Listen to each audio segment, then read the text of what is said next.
Very lucky to be talking to Marcus Siepen from Blind Guardian. Marcus, thanks for calling me tonight. Anytime, you're very welcome. Blind Guardian, new album coming out on July 7th. It's a live album. It's Live Beyond the Spheres. Now, it's a 3 CD live album. 3 CDs. Who does that? Come on. We do it. I mean, we played rather long shows on that tour, and we would have hated it if we would have to cut things short because it would only be a single or double CD. So we were lucky to get away with the 3 CD package, so we could squeeze in all those songs that we wanted to be there and kind of show people what has been happening on the road for us over the last 2 years. That's a huge project. Very ambitious. Tell us all about it. Well, we felt that the time is right for another live album because, I mean, we did 2 live albums before, but the previous one has been released in 2003, so quite some time ago. And we had a lineup change in right after that previous live album, so we never released anything live with our new drummer Frederick. So we felt the time is right, and we recorded pretty much every single show on that previous tour. And we for the album we focused on the first European block because if we would be trying to listen to all the recordings, we would still be sitting here listening to that stuff. Yeah. But we're still talking about like 30, 40 shows, and we were lucky. We had performance-wise, we had a very strong run, so we performed very well. And also the fans were amazing, and that's a vital part of any Blind Guardian show because no matter what we're doing on stage, the fans have to be there as well and have to do all their singing and everything. So we definitely try to capture that one because, as I said, it's a vital ingredient for any Blind Guardian live release or live show. And we've been going through those shows, making notes about what song was performed best in whatever show, and it's a quite long process, and obviously at some point we had to compare our notes. And the good thing is, as I said, we had a pretty good run. So in the end, we had like 3, 4 different versions of pretty much every song that we could choose from. And all those versions were definitely strong enough and good enough for a live album. So we could really pick the cherries here and, put the best things together.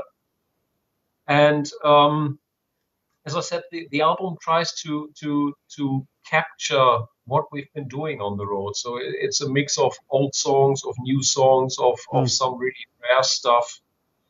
And it's the average show was quite long. We played like 18 songs, which for us means like 2.5 hours of showtime or something like that. And since we put out the triple CD version, we were even able to put on more songs. So the album contains like 22 songs, and I think it's everybody that has been to one of the shows will definitely love that album because it really captures the essence of the gigs. And it's also a nice thing if you're not familiar with our band, that's I think a perfect way to check us out because it shows what Blind Guardian is about. Oh, absolutely.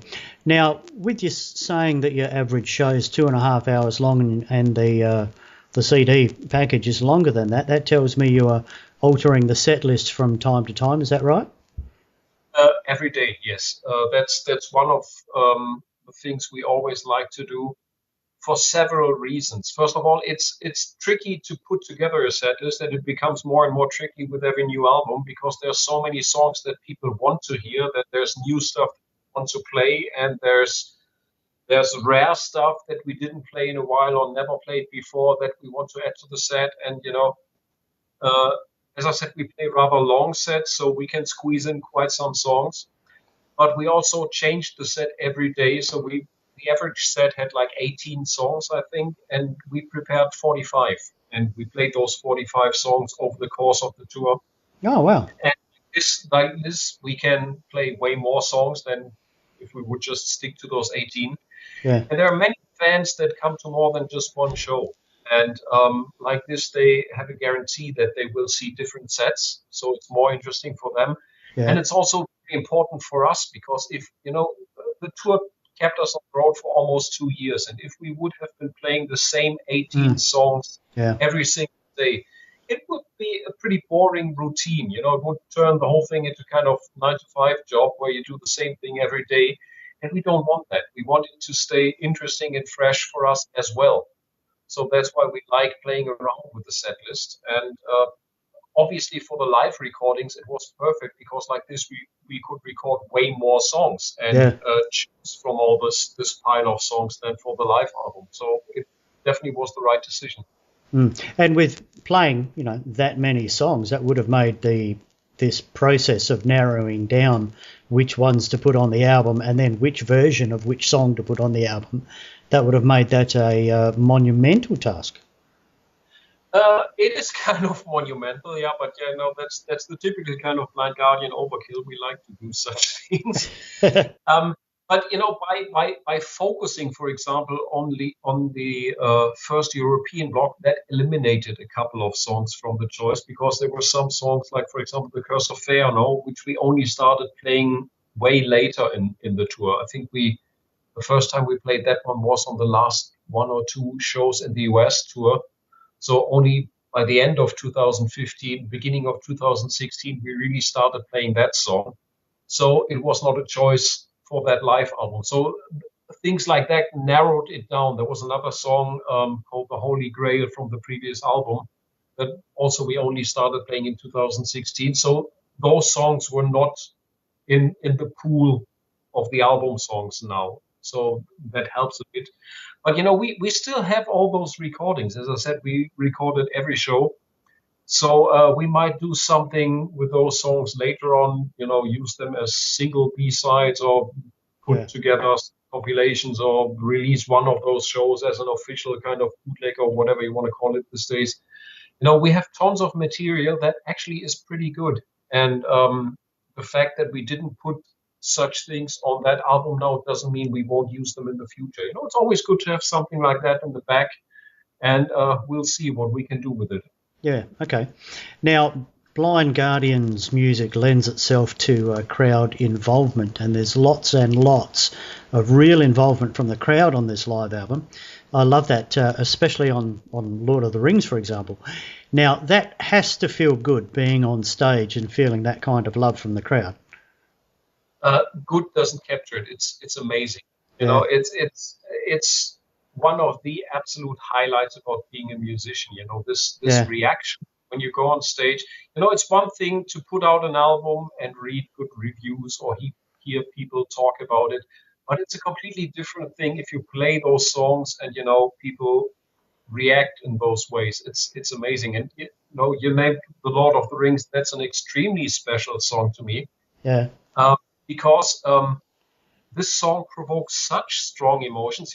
It happens many, many times that we just announce this song and people start bursting into tears. Yeah. And, standing on I'm getting goosebumps right in this moment, just thinking about this.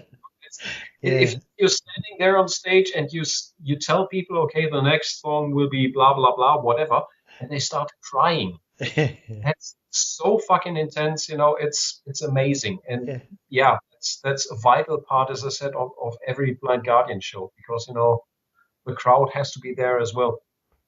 Yeah, amazing. You're a very lucky man. Do you find yourself just sort of stopping and sort of looking sideways at each other on stage and go, yeah, this shit is happening? It happens sometimes, yes. I mean, whenever something very unusual happens, this crying with the Lord of the Rings is very intense. Then sometimes things happen that you're just not prepared for. We played when we play in Warsaw, and we played the Bard song there. Yeah. For whatever people, the whole crowd, and we're talking about sold out shows, everybody is sitting down when we're playing the Bard song. And the first time it happened, we were on stage, we were like, what the hell is going on here? Because it's pretty unusual. Suddenly everybody's sitting down and they're singing so loud. And I was told later by fans, from Warsaw, that this was not something that they planned or that they talked about before. It's not that they met and said, oh, let's do something special. It just happened. Somebody, whoever, some small group of people were just sitting down and everybody followed. And, it was such a beautiful moment. It was amazing, And such moments, yes, they are special. And you look at each other on stage and you think like, whoa, what the hell is going on here? I really like it. It's special. Absolutely amazing story that. Anything else we want to touch on the album? Well, the album will be released on July the 7th. I think we mentioned that. Yep. I'm pretty sure everybody that has been to the shows will love it and definitely check it out. We tried to put together the best possible package. And if your favorite song should be missing, I am very sorry, but we still have all the other stuff in the back, so we might. Until then, enjoy this version.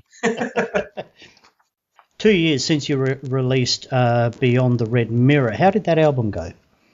It was perfect for us. Reactions has been very, very positive. And one thing that I really did not expect was the people's reactions when we played those songs. Because, I mean, obviously, we're convinced about the songs, we're very proud of them, and we knew that people would like them. But what normally happens is if you release a new album and you go on tour and you play new songs from that new album, um, reactions are positive, but they are calmer compared to when you play the old classics. Yeah. Because normally, people know the old classics inside out. They know every word, and they just go for it. While with new songs, they have a tendency to listen more and pay more attention and see how those work out live and how we might rearrange them for the live performance and everything. So reactions normally are a bit calmer compared to the classics, and it has been different with these new songs on this tour because they seem to be immediate classics. The reactions have been pretty much the same compared to whatever Nightfall or any other song. Yeah. And that's something that we were very happy about, obviously, but we didn't expect because we were prepared, for getting some calmer reactions. We knew the reactions would be positive, but what then happened later on, it blew us away. We were very happy about that. Excellent. Now, as with most albums from Blind Guardian, the sound is huge and the songs are epic. Now, that must take a lot of work. Now, is it something that you worry about reproducing that sort of sound and feel live?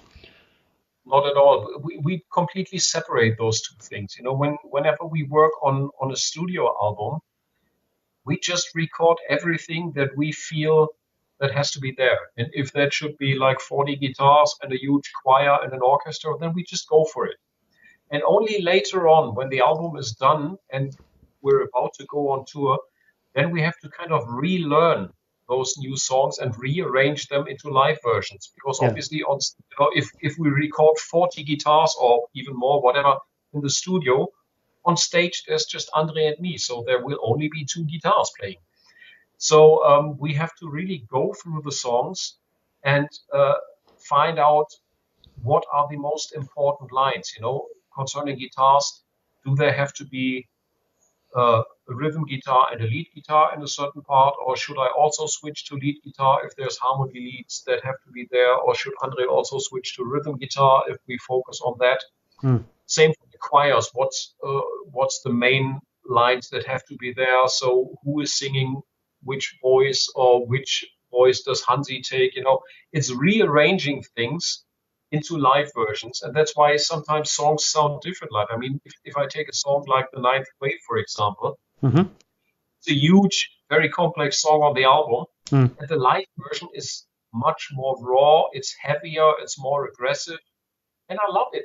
I love this diversity. I like it if the band live sounds different compared to as it sounds on the album. Yep. Because if it's the very same thing, then I can stay at home and listen to the album. Yeah. But we don't really worry about such things. We always try to do the best for whatever we're doing in the moment. And if it's recording a studio album, we'll do whatever comes to our mind. And if we like it, it will stick and go to the album. And only later we try to find out how we can do this live. Okay, excellent. What's the funniest thing that's happened on tour, Marcus? Oh, there's many things that happen. Sometimes Hansi talks to the people and gets stuck in his announcement and then starts mumbling stuff. And whenever something like this happens, we all burst out laughing. But sometimes, you just, there was one moment we played a show, it was a couple of years ago, we played the Bloodstock open air in England. And we Yeah. played the song Sacred Worlds, which was back then not even released on the album. It was the version that we did for the computer game. And it was just the second or third time ever we played that song live. And, the autopilot didn't work so well yet because, we still had to focus on what we were doing. The hands didn't know by themselves what to do. And at some point, I think it was after the first chorus, I by accident jumped into the part that happens after the second chorus, and which obviously was the wrong part at that moment. And normally, what I do, if something like this happen, uh, obviously it can happen. We're just human beings. Yeah. I just listen to what the others are doing, and I'm immediately back on track. That's, it normally takes a second and you're back. The problem is the autopilot also did not really work for the other guys. And what I triggered was a chain reaction. And there were 6 people on stage, and everybody was going into a different part, and nobody was playing the right one. And, everybody was looking at each other. And there was desperation everywhere on stage because we had no fucking clue where we were and where we were supposed to go. And everybody was listening to what the others were playing. And I was listening to Andre. And I was like, is that? No, that sounds wrong. What is Frederick playing? No, that sounds wrong as well. So what's Hansi doing? No, that doesn't sound familiar as well. And it took it felt like forever. I think it was like 45 seconds, which is a pretty long time on stage, until we found back to each other and back into the song. And, it was a nightmare. You just looked for the open gap that would swallow you so you could disappear from stage. But, things like this can happen. But the funniest part about all this is obviously, 5 seconds later, it's on YouTube. Because everybody is bringing out his fucking phone today. And I was looking that up on YouTube, and I read the comments, and that what made me laugh so much, because people were like, "Oh, that's such an amazing performance," and how they improvised in the middle, it's so good. And I was like, "Are you fucking listening to what we're playing there?" Nothing works in that moment because it's just 6 people playing 6 different parts and nobody has a clue what's going on, But people were praising it as such a great performance. I was like, okay, we got away with that. But shit like this just happens. As I said, we're human beings, and you have good days, you have bad days, and sometimes you fuck up. But that's life. And on stage you have this one shot, and if you miss, then well, things like this happen.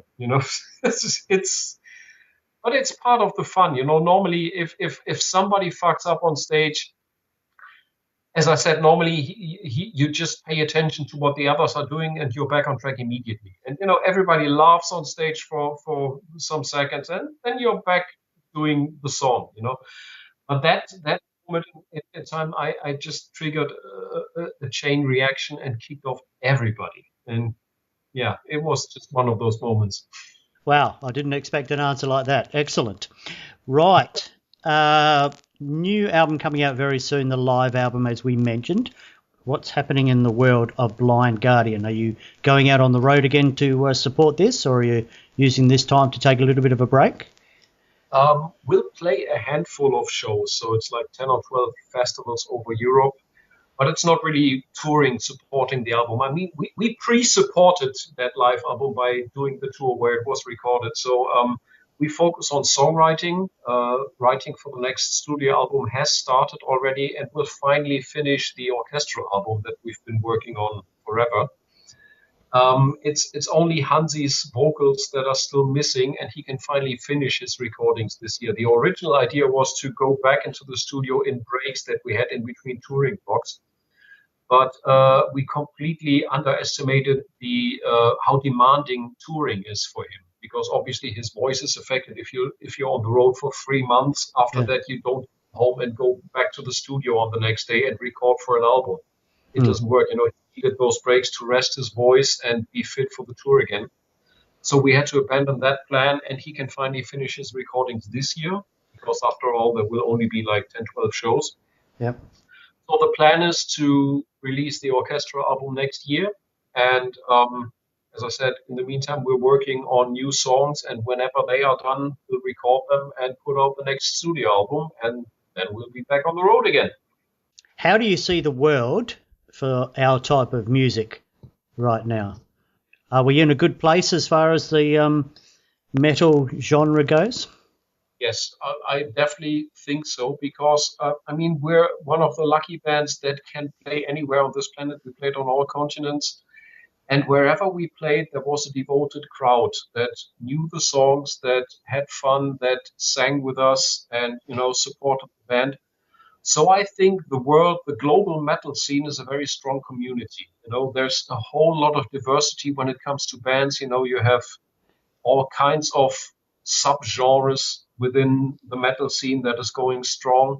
And I like it that way because, all those little genres within the metal scene, it adds flavors to metal in general. And, everybody can pick something for himself. I think it's a very healthy scene. As I said, it's a global thing. It's not that it's strong in Europe and weak somewhere else. It's really a strong thing everywhere on this planet. So I'm pretty happy about how the scene developed. Which Blind Guardian song do you think you'll always have to play?